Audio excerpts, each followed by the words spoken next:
Well, hello, my soul friends. It's Victoria, the soul nurturer, and I need a little nurturing today. How about you? Um, I'm laughing because this video that I'm about to do wasn't going to happen because, uh, well, first of all, I missed last week because I'm so busy. I've got a lot going on. And then I did get a request for a little video on the full moon, and I thought that I can do a quick 10-minute video. Well, I wish I had a camera following me around the last hour trying to set up for a 10-minute video. One snag after another. So I'm here. I'm going to do my best to just give you a little, my take on the full moon or the total lunar eclipse happening on Wednesday, the 29th, I'm sorry, 26th. A lot of things going on, but yes, it's happening Wednesday, 4:15 Pacific Standard Time or Daylight Time. And wherever you are, check your time. But before we do any discussion about that, I need to drop in. How about you? Let's take a moment to connect to ourselves, connect to our compassion, and disconnect from all of the intensity of the world right now. Okay? Does that sound good? Let's go. So just listen to the sound of the bowl and close your eyes and just follow your breath inward. Just take this time for you. Let everything else fall away. And notice your breathing. I'm noticing my breathing is a little bit in the chest, a little bit, kind of a little stress response going on. So just notice where you're breathing. You want to be breathing deeply into your belly. And that turns off the fight, flight, or freeze response and brings you back into balance. So let's do that. Breathing in deeply all the way in through your heart and down into your belly, into this moment.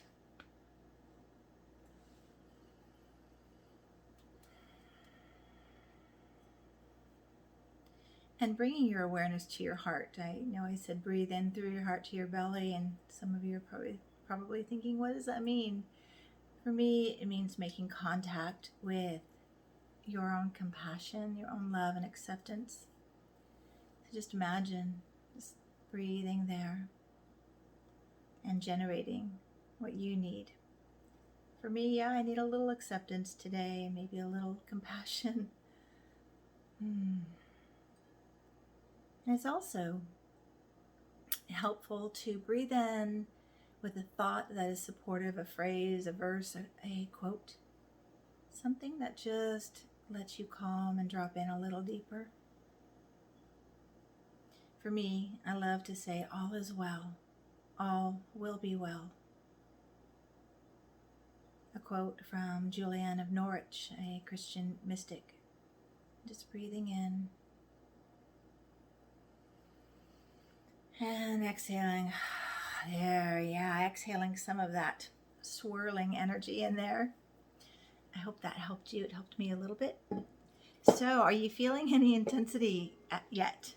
I noticed yesterday, sometimes people who are empathic or really sensitive can pick up the astrological transits before they're exact, So yesterday was one of those days for me. Suddenly I was in my shadow material. I was surfacing some areas. I wasn't purposefully doing this. It was happening organically because that's what a moon in Scorpio is. The moon's in Scorpio today. Scorpio energy could do, and also a total lunar eclipse. So maybe you're feeling it. Maybe you're doing okay, and that's awesome. I'm not sharing that to say this is what should happen. Everyone's different. We're all very different, and these transits all affect us very differently. And of course, we'd have to look at your chart to get more specific. And I'm talking real general stuff here. I started offering videos on the new moon and full moon to practice speaking about astrology in a new way. When I look at a chart for people, my focus is on looking at purpose. I look at the North Node. I look at the wound and the gift. I look at Chiron. So my lens and focus is to help people. It's my mission to help people connect to soul potential, to nurture that soul potential, and to bring it more fully into the world. So part of my purpose, I've had a as I shared in previous videos, a call back to astrology, something I've studied off and on throughout my life, but more specifically during this crazy time. I needed to know what's going on, you know? So I'm taking a deeper dive into learning more astrology and having to be really, really gentle with myself as I'm learning. Because, you know, when you learn something new, even though you have some content, it's like you don't know anything at all, and you have to have that kind of emptying your own cup phase. But a friend of mine has a really great quote that I use to help me with that, and that is, empty your cup to learn something new, but keep your cup. But sometimes we don't even have that. We just don't, you know, like I'm in this astrology class, which is amazing, but I'm like, what do I know? What do I really know? Well, I know enough to support you and to help you, hopefully. And that's why I'm practicing talking about full moons. And also, I want you to have a sense of, you know, especially my empathic friends, and I have a lot of you out there. It's not just you. There's something going on right now, right? So starting today, I again, yesterday for me, but maybe today for you, the moon in Scorpio now. But we're moving towards this full moon, which is a total lunar eclipse in 5 degrees Sagittarius. So, you know, full moons in general can feel intense, and, you know, they're kind of a culmination point. You know, we have the new moon, the lunation cycle, the new moon where we're sitting in tension.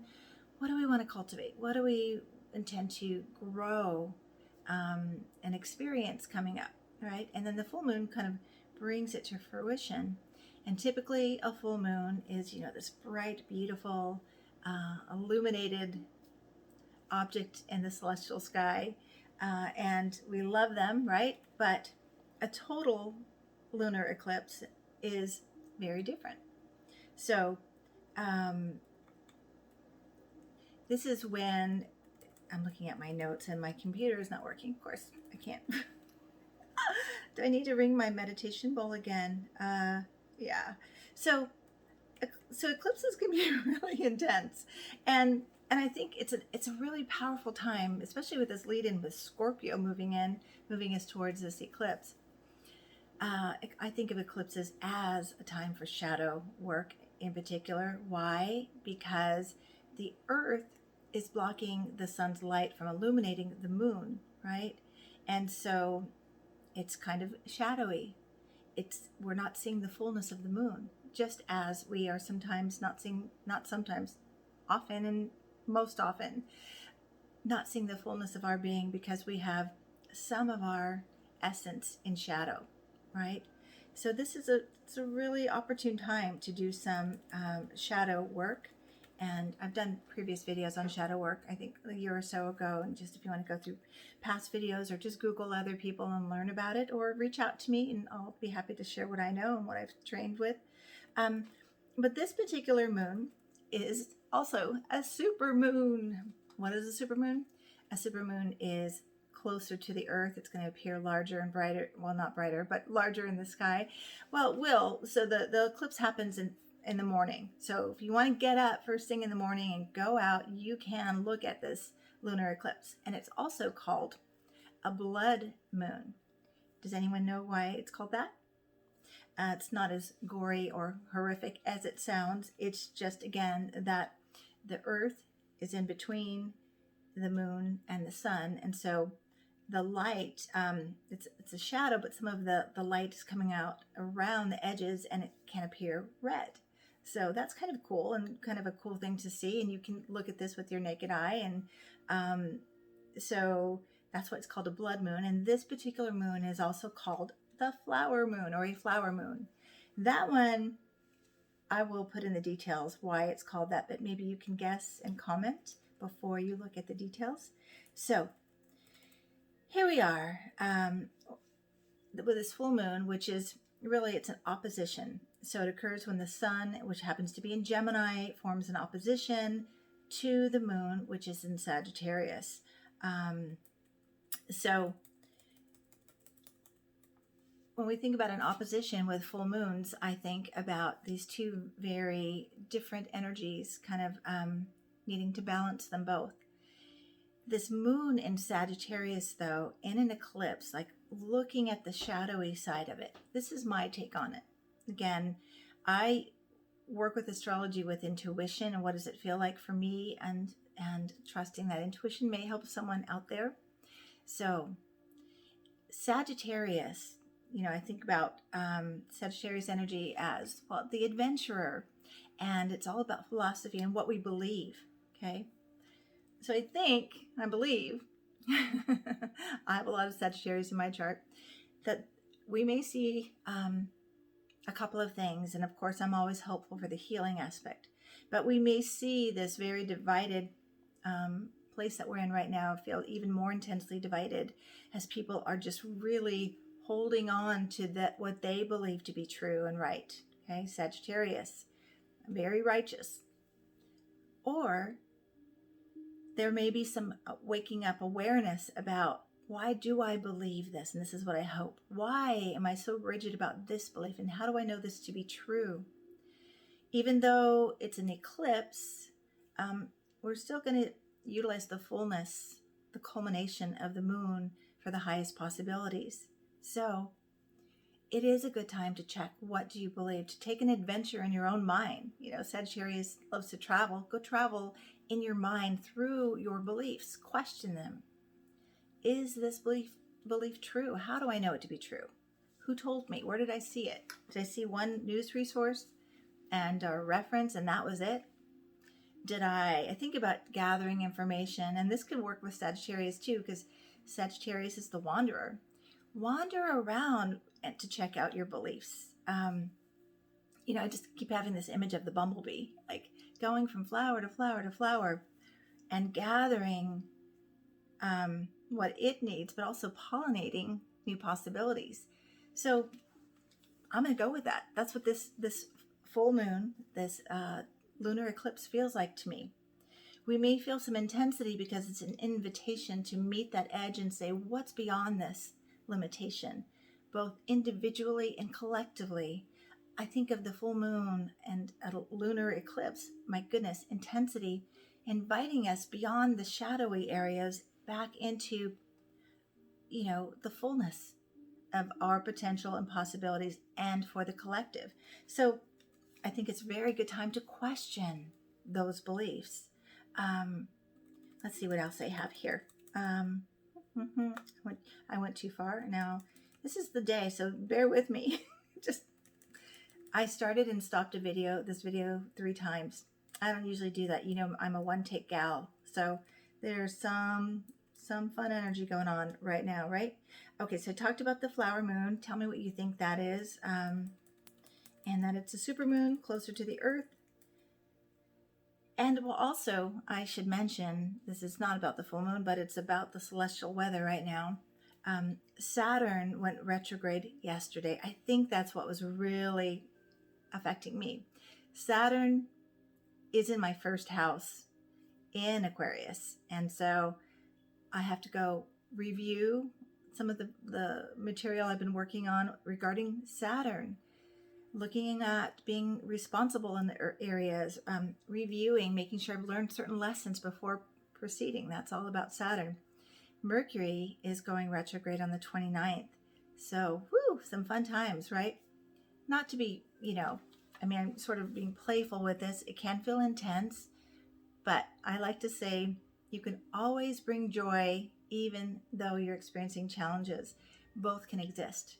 So bring some joy, bring some curiosity, laugh at it. You know what I mean? There's going to be so much to either be frustrated with or just laugh like you're watching a really comical movie, okay? Because we're all in a collective movie unfolding. And yeah, it can feel really scary, really intense. I'm not going to diminish that.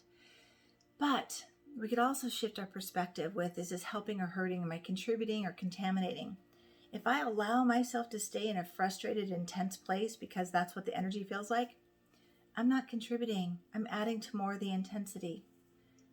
If I feel it, take it in, and I'm with it, and I allow it to emerge what's in me, that I need to take personal responsibility for it, that I need to look at my beliefs, my attitude, my perceptions, then I can contribute something back that is supportive. And now I'm getting into my Sagittarius soapbox righteousness, which really is all about a great desire for us to heal. What if we all just said, is my belief helping or hindering or hurting our collective coming together, our collective healing? I think that every aspect in astrology, again, individually or collectively, and our individual charts are helping us emerge our potential, reclaim our essence. All of it is purposeful, and I have to tell myself that over and over again. And if you believe the philosophy that we chose our experience before we came here, and our birth charts it's just the map, the territory we're going to move through to evolve and expand more. I have to remind myself, you chose this and you're okay. It's all good, right? It's like going back to that Sagittarius moon reference. Sometimes you go on an adventure or a vacation and you chose it. You chose to go there. And then whatever you experience there is what you experience. And it's all good, right? So that's the feel of this moon in Sagittarius. I had more, but I can't find my notes. I'm not going to mess with it. So I will say Sagittarius energy can be very, very playful. So even though there's that intensity, remember I said be curious, be playful, definitely get outside. Sagittarius likes to be outside and move your body. This is a good time. Sometimes I offer dance parties at our property out in the woods with some women friends. It's a good time to do that. I'll have to check and see what my friends are doing because you want to move the intensity of the energy. If you don't move the energy or move with the energy, it's going to move you around or kind of push you around and trigger you and cause some frustration. So just remember to, again, if you feel stuck, look at your thoughts. Where am I rigid? Where am I in a rigid thought that isn't helping me, or it's in fact hurting me, or it's not helping others? So it's a time to expand. Sagittarius is connected to Jupiter. Expand out of your limited thinking. Let's all expand like the full moon in its fullness and glory into our higher potentials with this full moon. Okay? I want to hear from you how this landed for you. What's your takeaway? Does it help you? Does it meet you right where you are? Do you have any questions about the full moon? I'm here. I love comments, and you can also message me privately. Subscribe to this channel if you haven't already. I do intend to continue with these videos at least once a week or twice a week. Even though my schedule's pretty busy right now, I want to continue because I love being here with all of you, and I love hearing from all of you. So subscribe, like, comment, reach out if you need support, and take really, really good care of yourself during this awesome total lunar eclipse. And get up early and go look at the moon if you're in an area where you are able to see it. Okay, take good care of you. Until next time.